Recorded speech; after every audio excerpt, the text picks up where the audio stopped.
I remember the night everything changed like it was yesterday, though it feels like a lifetime ago.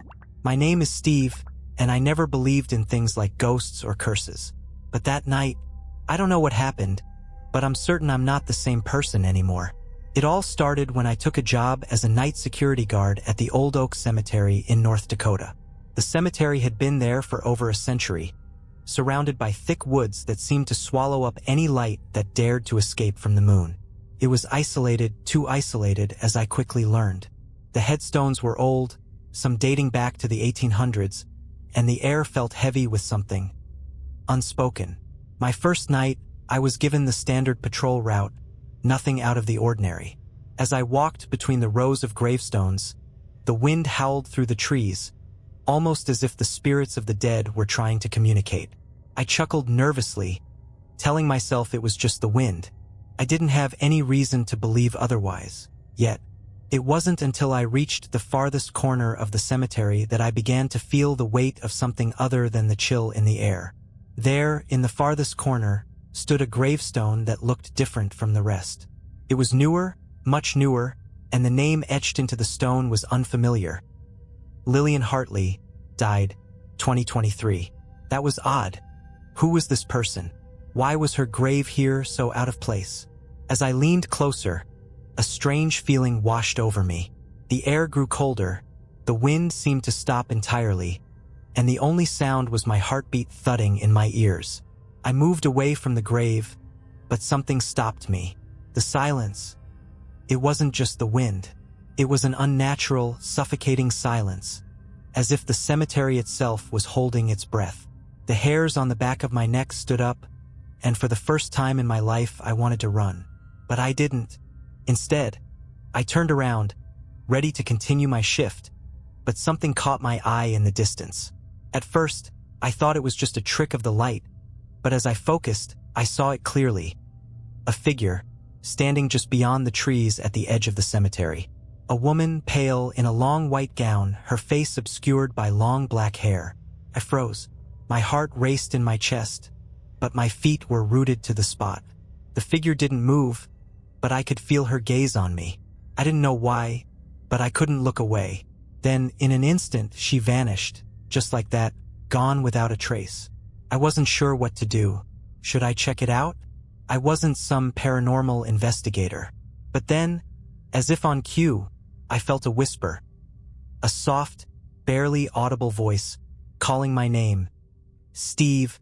The voice was cold and distant, but it was unmistakable. Came from behind me. Slowly, I turned, expecting to find nothing, but instead, I saw it. The gravestone of Lillian Hartley, but it wasn't the same. The date had changed. It now read died, 2012.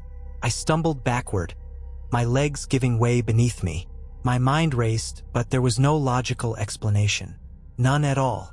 And then, I heard footsteps. This wasn't just the wind or some wild animal in the distance. These were footsteps, slow, deliberate, approaching me. I turned to look, but I couldn't see anyone. The air was thick with something ancient, something that didn't belong. I wanted to run, but I couldn't. My body wouldn't move. And then, the whisper came again. Help me? I didn't move, couldn't move, even though every instinct in my body screamed at me to run, to leave that cemetery and never look back. But something held me there, something I couldn't explain. I felt my pulse hammer in my throat as the footsteps grew louder, closer, yet I still saw no one. And then, just as suddenly as the footsteps had started, they stopped. Complete silence again, but this time it wasn't comforting. It was worse. It was like the air itself was thick with dread, pressing down on me from every direction. I didn't know what to do. Part of me wanted to scream for help, but I was alone.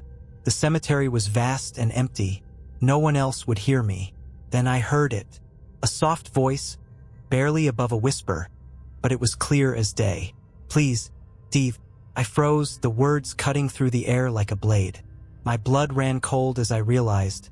The voice. It was coming from the gravestone of Lillian Hartley. I don't know why I didn't just leave, but something about her plea.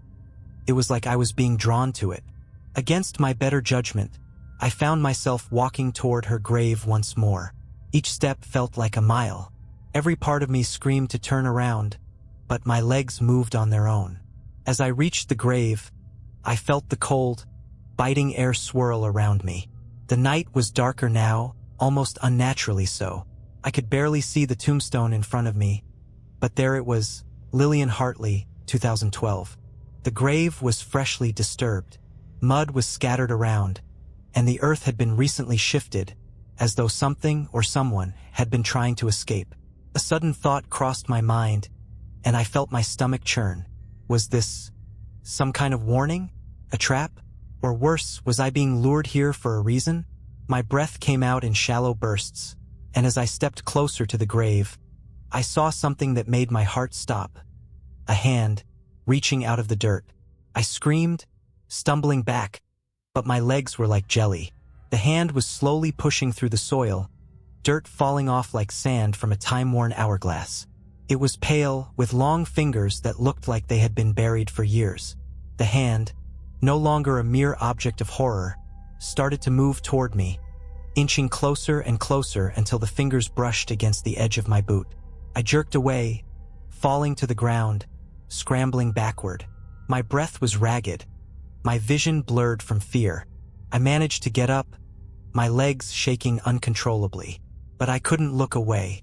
The earth around the grave was stirring, shifting as if something below it was alive, something desperate to get out. I could hear the scrape of nails against wood beneath the soil, like a coffin lid being scratched from the inside. Suddenly, the hand stopped moving. The silence returned, suffocating. My eyes darted around, but I saw nothing. No movement, no figure, no signs of life. But then, as if the ground itself had decided it had had enough, the soil began to crack. Slowly at first, like an ancient wound opening, and then with a horrifying creak, the coffin lid burst open. And there she was, Lillian Hartley. Her skin was as pale as death itself, her eyes wide open and empty, staring straight at me. Her hair was wild, matted, and caked in mud. Her body, though skeletal, moved in jerking motions, like a puppet on strings. "Help me," she whispered again, her voice no longer a whisper, but a guttural rasp that chilled me to my core. "They won't let me go. Please, save me." I wanted to run. I should have run. But something in her gaze, something in the way she reached toward me, kept me rooted to the spot. My breath caught in my throat as I realized something terrible. I wasn't just looking at a ghost. I was staring at something much worse. Couldn't breathe. My lungs felt like they were full of cement as I watched her crawl out of the grave, dragging herself toward me with unnatural speed, her nails scraping against the stones like claws. "Help me, Steve. Before it's too late." That's when I understood. Whatever was buried with Lillian Hartley wasn't finished with her. It wasn't just her spirit trapped. There was something else, something far darker, trying to keep her from moving on, and it had set its sights on me. I didn't think. I didn't hesitate. My body acted on pure instinct, and before I knew it, I was sprinting away from the grave. The air grew thicker with every step, suffocating me, but I couldn't stop, couldn't look back.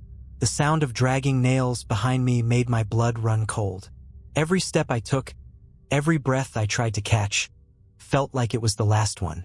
But no matter how fast I ran, no matter how far I got, that sound, those nails, seemed to follow me, always just behind, never slowing down.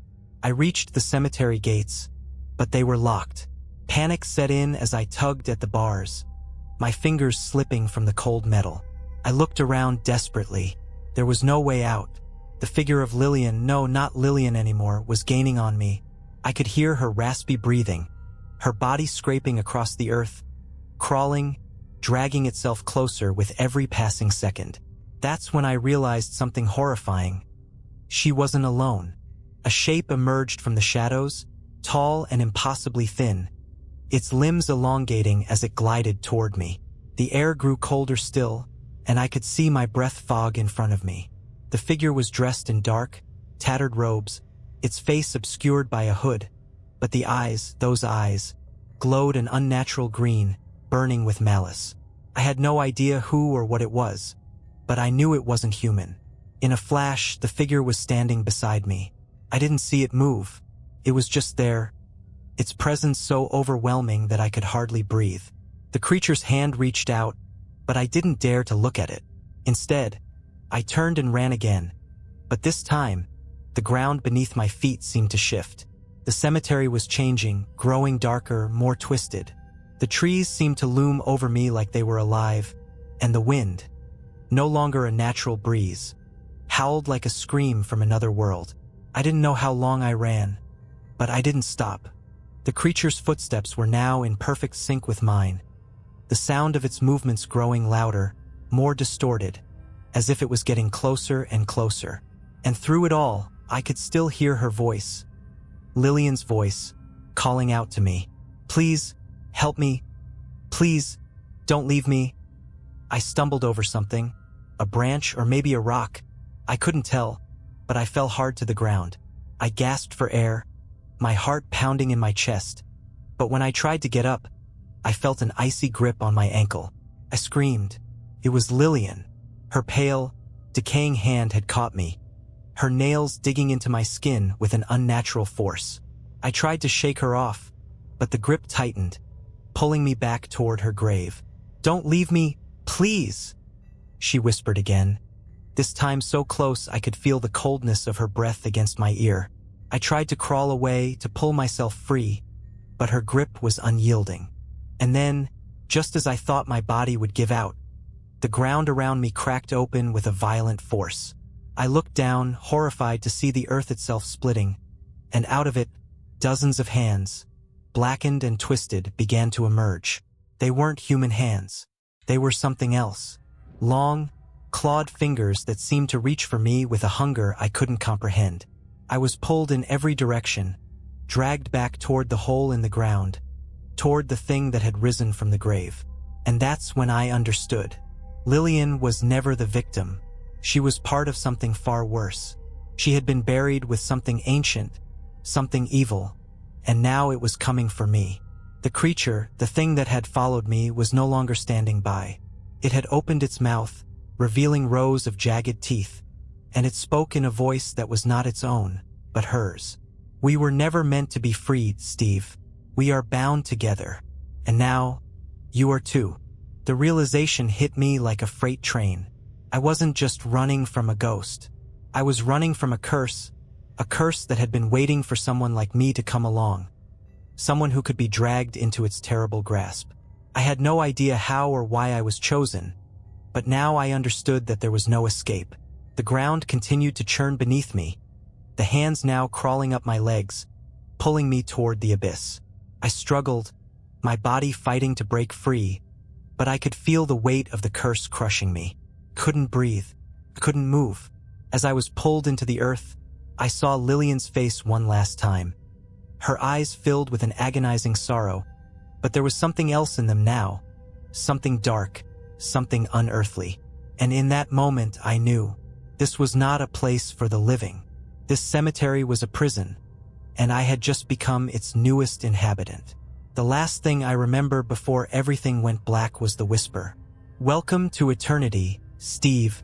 And then nothing. I don't know how I'm still alive. I shouldn't be. But somehow I managed to escape the cemetery that night. I ran with every ounce of my being, and I never looked back. But I know it isn't over.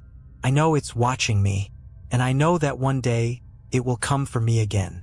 Maybe next time. It won't let me go. The nightmares started the very next night. I tried to convince myself it was just my mind, haunted by the horrors I'd experienced at the cemetery. I told myself it couldn't be real, couldn't be possible, but the dreams were vivid, too real to ignore. I'd wake up in a cold sweat, gasping for air, my body paralyzed with fear, the echo of Lillian's voice lingering in my mind, her whispering pleas for help curling around my thoughts, suffocating me. But it wasn't just in my dreams. No, it followed me into my waking hours. The feeling that something was always watching, always waiting for me to slip, to make a mistake. I had hoped it would end, that somehow I'd be able to outrun the terror I'd experienced. But deep down, I knew I couldn't. I had been marked, chosen. No one ever truly escapes from that cemetery. A month passed, and I tried to live my life. I moved to a different city, took a new job, anything to break the cycle. But it was always there, lurking just below the surface, a dark presence that never fully left me. It was as though the curse had attached itself to my very soul. And then, one evening, as I sat in my apartment alone, staring blankly at the TV, I saw it. A figure standing across the street from my window. I froze, my heart slamming against my ribs as I stared at the figure. It wasn't just anyone. I could see it clearly now. The same long black hair, the same pale skin. The figure from the cemetery. Lillian. I blinked, and she was gone. I ran to the window, pulling the blinds open, my hands trembling. There was nothing there. No figure. No sign of movement. I told myself it was just my mind playing tricks on me. But deep down, I knew. It was real. She was real. And something far worse was coming. The next day, I did something I swore I'd never do. I went back to the cemetery. I couldn't explain it, but I had to. Something was pulling me back there. Some twisted force I couldn't fight. I knew I wasn't safe. Not until I faced whatever was waiting for me. If I didn't, it would keep following me, growing stronger until I was consumed entirely. I arrived at the cemetery at dusk, the sky turning a deep, bruised purple. Felt wrong, too still, too quiet. I could hear my footsteps echo on the dirt path, but the air was suffocatingly silent. The trees that once seemed so alive now looked like gnarled hands reaching toward the sky, twisted and desperate. The wind was gone. Everything was suffocating, like the earth itself was holding its breath. I made my way to Lillian's grave, the place where it all began. The earth was still disturbed, the grave still open, like something was waiting for me. I stood there for what felt like an eternity, waiting for the inevitable. Then, from the corner of my eye, I saw it. A shadow, moving between the gravestones, darting like a figure that couldn't decide whether to be seen or not. It wasn't Lillian, but something else, something more ominous. The air around me grew frigid, and a whisper, cold and unnatural, reached my ears. "You shouldn't have come back, Steve." I spun around, but there was no one. The graveyard was empty. The voice wasn't Lillian's. It was deeper, more menacing, came from all around me. I could feel the presence now. It wasn't just one thing. There were multiple entities, each of them lingering in the shadows, just out of sight. They were closing in, their collective hunger palpable, like they were circling their prey. "Who are you?" I shouted into the darkness, my voice trembling. "What do you want from me?" A cold, mocking laugh echoed around me, bouncing off the tombstones. "You are the offering." Before I could respond, something grabbed my wrist. Cold fingers, like ice, closed around my skin, dragging me down toward the open grave. I tried to pull away, but the grip tightened, dragging me toward the hole in the earth. I struggled, kicking and clawing at the ground, but I couldn't escape. The cold, clammy fingers were relentless, pulling me deeper. I heard Lillian's voice again, distant but clear. "Help me, Steve. Please." But this time, it wasn't a plea for salvation. It was a warning, curse. As I was pulled toward the grave, I looked up, and for a moment, everything stopped. There, standing at the edge of the grave, was the figure I had seen in the cemetery, the tall, robed figure. Its eyes were glowing a sickly green, and in its hand, it held something. It was Lillian's skull. "This is your fate now, Steve." The voice was not just one entity, but many, a chorus of malevolent whispers, rising like a storm.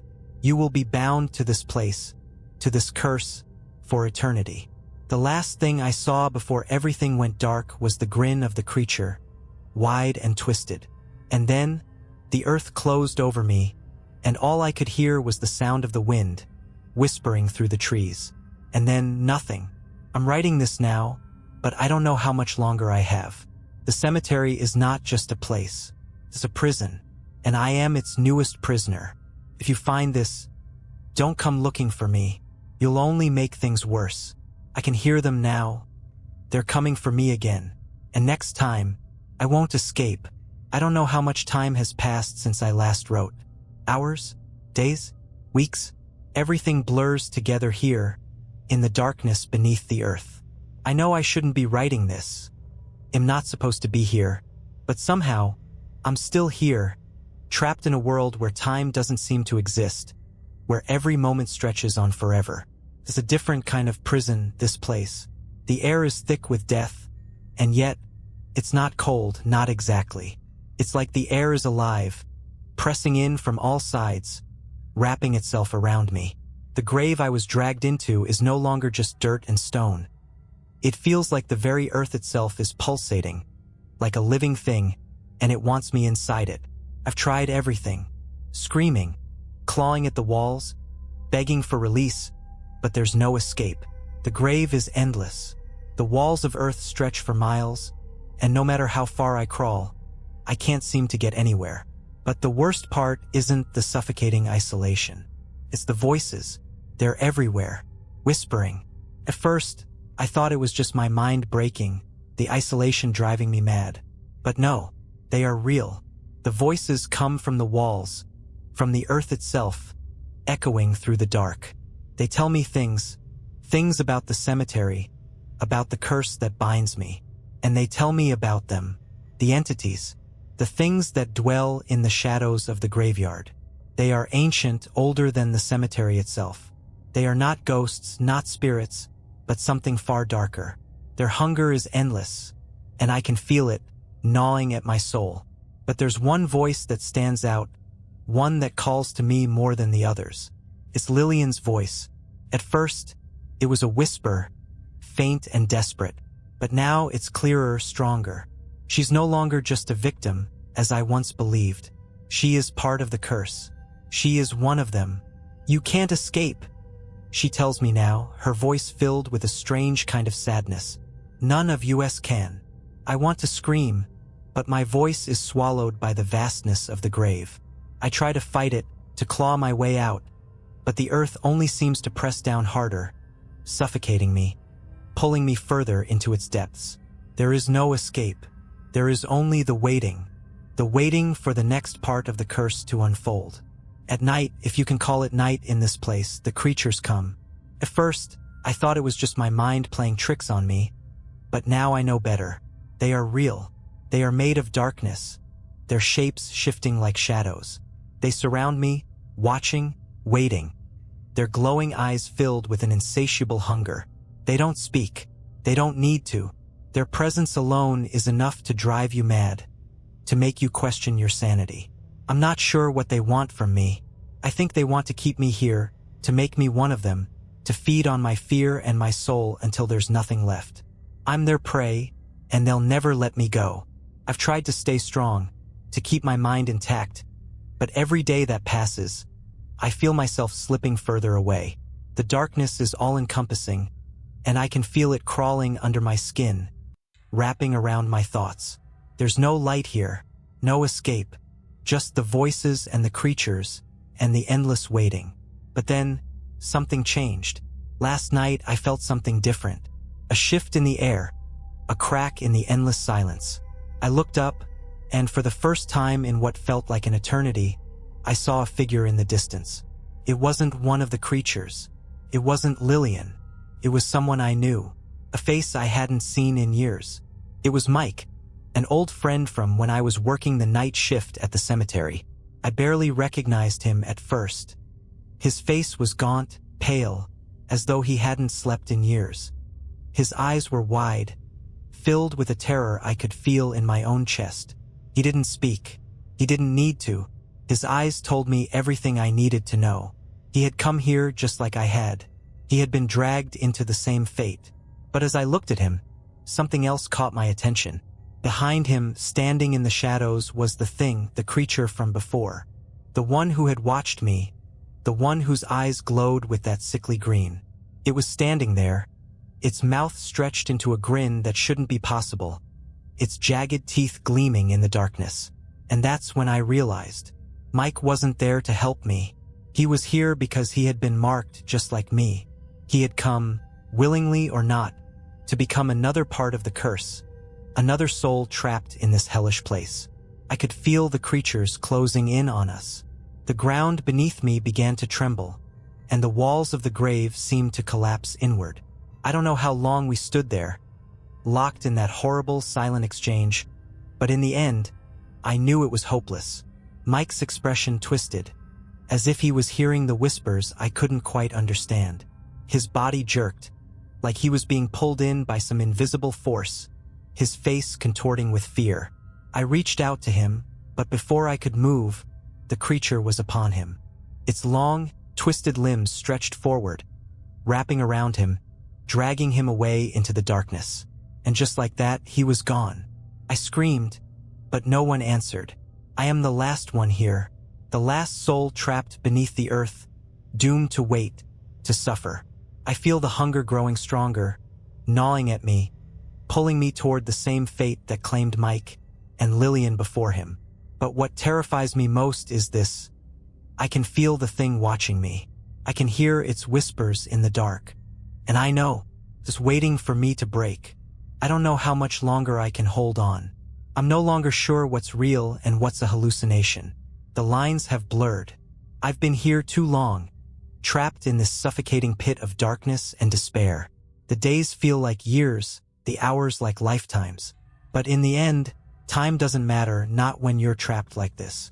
I feel the presence around me growing, its weight pressing down on my chest, suffocating me. The creatures, the whispers, the darkness. It all blends together now. There's no escape from it. No light, no hope. The thing watching me, the one with the glowing green eyes, is closer now. I can feel its presence like a cold breath on the back of my neck, its hunger so palpable I can almost taste it. And I know it's only a matter of time before it comes for me. I remember what Lillian said before. We were never meant to be freed, and now I understand. She wasn't just a warning. She was a part of it. She had become one of them, a vessel for the curse, just like Mike, just like the others. And now it's my turn. The grave is no longer just a place of confinement. It's a nexus, a crossroads for all the lost souls that have wandered into this cursed cemetery. The creatures that dwell here are not bound by the laws of the living. They are ancient, primal things, born from the darkest corners of the earth itself. Their hunger has no end, no mercy. I can hear them now, in the distance, their voices growing louder, more frantic.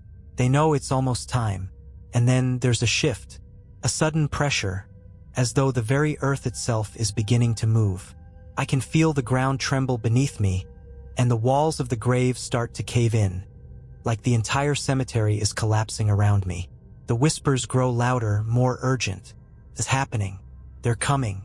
I stand, barely able to keep my balance as the earth churns beneath my feet. The grave is no longer a grave. It's a gateway.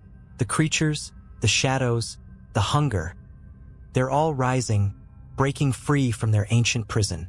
And I know that I can't stop it. I can't fight it anymore. This place, this cursed cemetery, has claimed me. I'm a part of it now, a soul bound to this place for eternity. Lillian's voice calls to me again, clearer now, as though she's standing right next to me. Come with us, Steve. You are one of us now. I turn, and for the first time I see her clearly. Her pale, hollow face, her eyes empty, yet filled with something darker than death. Her mouth twists into a grin, as if she's welcoming me, pulling me into the shadows with her. I try to scream, but no sound escapes my throat. The creatures, the thing with the glowing eyes, they are here, surrounding me, their cold hands reaching out for me, pulling me closer. It's time, Lillian whispers, her voice soft but filled with an unbearable finality. You can't escape, Steve. None of us can. Welcome to eternity. And with that, I feel the cold fingers of the creatures close around me. Their touch is ice cold, their grip unyielding. They pull me into the darkness, the blackness swallowing me whole. The earth shifts beneath me, and I am dragged deeper, down into the pit where the others have gone, into the place where no one returns. And as I sink into the void, I realize the truth. This was never about ghosts or curses or anything of the sort. This was always about something far darker, far more ancient than I could ever comprehend. This cemetery, this place, isn't just haunted. It's a prison. A prison built on the souls of the lost, of those who wandered in, unaware of the horrors they would face. And now I am one of them. The darkness closes in around me. I can't feel my body anymore. I can't hear my thoughts. There is only the hunger, the unyielding, endless hunger that has claimed us all. And as I join the others in the shadowy abyss, I finally understand what Lillian meant. There is no escape. If you find this message, do not seek us out. Do not come looking for the cemetery. Once it claims you, there is no going back. I am Steve, and I am lost. Did you like these stories? Write in the comments. And please write what you didn't like. It will be useful for me to know your opinion. And I will improve my work. Thank you. Subscribe to my channel and click the bell so as not to miss new stories. I try for you.